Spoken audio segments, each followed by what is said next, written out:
Hello বন্ধুরা, কেমন আছো তোমরা সবাই? আমি প্রিয়াঙ্কা। আমার নতুন একটা ভিডিওতে তোমাদের সকলকে স্বাগত। আজ আমি নিয়ে এসেছি তোমাদের জন্য নতুন একটা ডিজাইনের গহনা। বিয়ের সিজনকে মাথায় রেখে আমি বানিয়েছি একটা নতুন ধরনের গায়ে হলুদের গয়না। আশা করি ভিডিওটা স্কিপ না করে তোমরা পুরোটা ওয়াচ করবে। আর ভালো লাগলে অবশ্যই লাইক আর কমেন্ট করে দিও। আর যদি চ্যানেলটা সাবস্ক্রাইব না করা থাকে তোমরা প্লিজ সাবস্ক্রাইব করে দিও।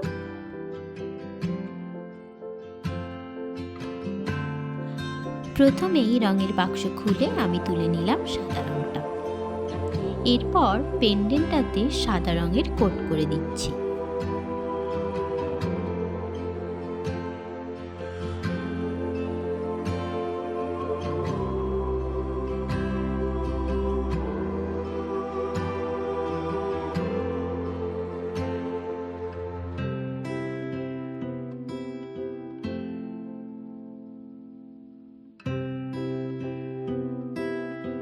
আমার সাদা রঙের কোট কমপ্লিট।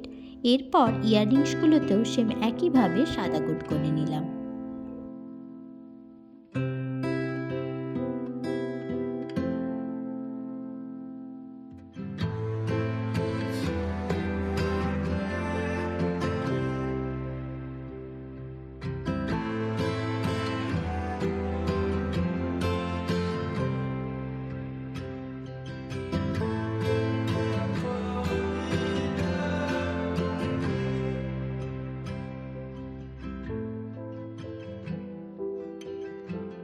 সাদা কোট করার পর এবার এই জুয়েলারিটাকে রাঙিয়ে তোলার পালা। তার জন্য আমি আমার দরকারি রঙগুলো সামনে নিয়ে নিলাম। যেহেতু ডিজাইনটা রেখেছি পান পাতা, তাই প্রথমে সবুজ রঙের একটা শেড নিয়ে ইয়াররিংসটাতে কালার করা শুরু করলাম।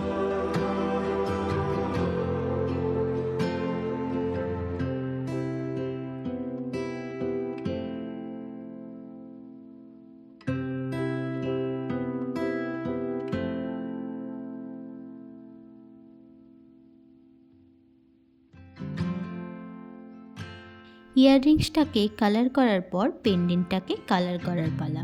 ঠিক একইভাবে ওই ডিপ গ্রিন শেডটা দিয়ে আমি এই পেন্ডেন্টটাকেও কালার করে নিচ্ছি।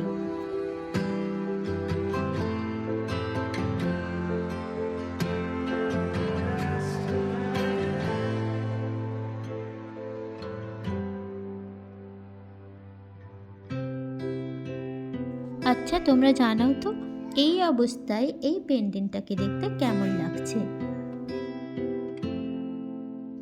শুকনো হয়ে যাওয়ার পর আমি এরপর ওই মুকুটটাতে আরও এক কোট সাদা রং করে নেব।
সাদা রং ইউজ করে একটা শাঁখা বানিয়ে নিলাম। এরপর ঠিক একইভাবে ওপরের চুড়িটাতে লাল রং ইউজ করে আমি বানিয়ে নিচ্ছি পলা।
আমি এই জুয়েলারিটাকে হাইলাইট করার জন্য বেশ কিছু কালার ইউজ করব, লাল, হলুদ, সোনালি।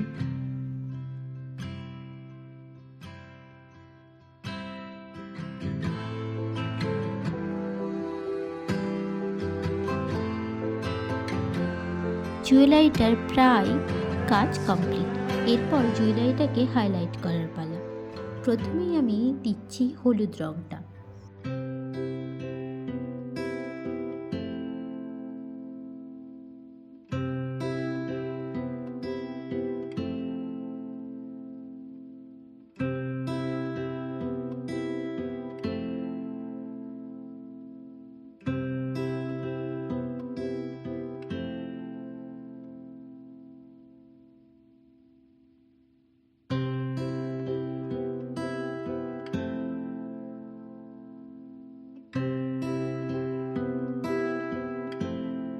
এরপর লাল ও সোনালি রঙের কাজ করে জুয়েলারিটাকে ফুটিয়ে তোলার চেষ্টা করেছি। ঠিক একইভাবে আমি ইয়াররিংসগুলোকেও সাজিয়ে নেব।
যদিও আজ পেন্ডেন্ট আর এই ইয়াররিংসগুলোই কমপ্লিট করতে পারলাম। এই জুয়েলারিটার ফুল লুক নিয়ে খুব তাড়াতাড়ি আসছি তোমাদের সামনে। তোমরা প্লিজ জানিও আজকের এই ভিডিওটা তোমাদের কেমন লাগলো, আর ভালো লাগলে প্লিজ কমেন্ট করো।